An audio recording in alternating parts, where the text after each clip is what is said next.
For the past 3 years, Rainbow Six Siege has been my go-to game. I've clocked in over 700 hours and about 500 of those has been in ranked, so I'm a pretty competitive player. The highest I've been is Plat 3, but that doesn't stop me from playing ranked.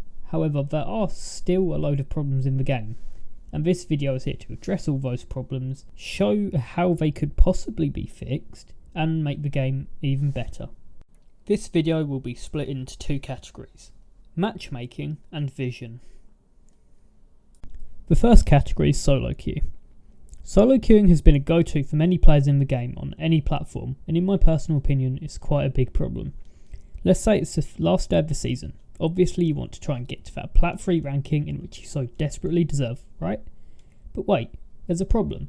None of your friends are online, so you're forced to dive into the depths of solo queue. This is certainly a problem, since when you are in said solo queue, you can be put against duos, 3 stacks and even 4 stacks on the enemy team, whilst you're stuck with the other 4 people in your team not communicating when you're going to pull off a last second clutch of that low HP Jaeger main sitting in the corner. And this is where the problem is. The fact that you can be queued up against other pre-made teams whilst you're on your own trying to decipher what's going on in the match with no comms. However, this has given Ubisoft a large opening to add some kind of looking for group feature that's been included on many games such as Overwatch and even the Xbox game bar on PC. I feel that no one should have to solo queue, as I know from experience how frustrating it can be when you don't have any info and you lose your rank over and over again. The topic of ranked now brings us into low levels. Now, I know that I'm not the only one in this game that's felt frustrated when you see the enemy team as over level 100s, and you look at your team to see that one level 30 that's dived straight into ranked, picks up the defuser and dives straight away with it, causing you to lose the ability to plant on the objective. I've been through this many times, and the most frustrating thing about this is that he can even appear in high gold games when they go on a lucky winning spree to get to 2,900 MMR. Now, I believe that Ubisoft can fix this very easily by introducing a new feature to the game that only lets you play ranked when you've played a good few maps in the ranked pool in quick match or unranked, a certain amount of time, which would thoroughly reduce the amount of new players in the ranked playlist. And yes, I know that Ubi is making the clearance level at level 50 for ranked, but I still feel this is a feature that needs to be added to make the game fairer. Now, this isn't so much of a problem in Siege, but I feel like it would be good to add it to the game. And what I'm on about is rank adjustment. So when you're playing ranked in Siege, you can only go up the games by winning, right? Well, what if you played extremely well in your losing game? You get punished. What if Ubi added a system where you did extremely well in a game, like going 14 kills for 3 deaths for instance, but you still lost? You either don't lose as many points or you gain a small amount, like 10 to 20 MMR with this system that I've come up with. However, it's not really a feature that is much needed, unlike the other systems that I've mentioned, but I feel like it will be a nice touch to the game in making it better. The next subject will be hitboxes. I know that this topic is very controversial, since lots of players can say that I'm just bad for making these points, but I feel that these are a genuine concern. I know looking over past clips that I've lined up a headshot perfectly on an enemy and they've lived because the game doesn't detect that I've hit them in the head even if there's blood. It still confuses me why this is in the game, since after Operation Health, you would think Ubisoft would touch up the hitboxes after every season. And yes, I know this is a small category, but it is something that definitely needs addressing for competitive and casual play. Here is a small clip demonstrating the hitboxes in Rainbow Six on a Maestro.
4 neutralized.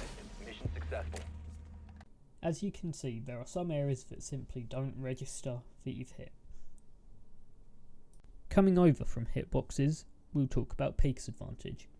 Peaks advantage has been in the game for quite some time, and it's something that needs to be addressed. Let's say that you're going around a corner and your enemy sees you, yet you definitely don't see them. You get instantly headshot from something you cannot control, and it could cause you to lose the entire game and possibly your ranking, which is very important to some players. I find it an extremely unfair factor in the game, and it definitely needs to be fixed or touched up again. The next subject is colourblind mode. Ubisoft should have added accessibility options years ago when the game came out, so anyone can play the game without having to sacrifice their ranking because of a factor that they themselves cannot control. It's an ease of access feature that should be added to games by default. It gives an unfair advantage against opponents when they have the ability to see better than you, which just make the game in general a whole lot better. And yes, I know that some players may overuse the colourblind mode when they're not, but it's just something that will help the poor-sighted players.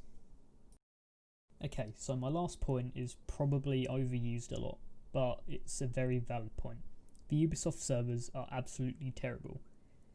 I've had many games where I've shot up to 600 ping, and this is coming from someone that can stream Siege at 9 ping, which is basically the lowest amount you can have in a game.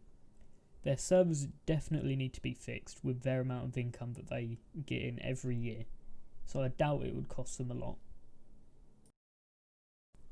Thank you for watching this short rant on Siege in general. It is an amazing game, and I will continue to play it for a very long time. But it just would be good if Ubisoft added these features and touched up the game a little bit more than they already have. If you enjoyed it, please subscribe.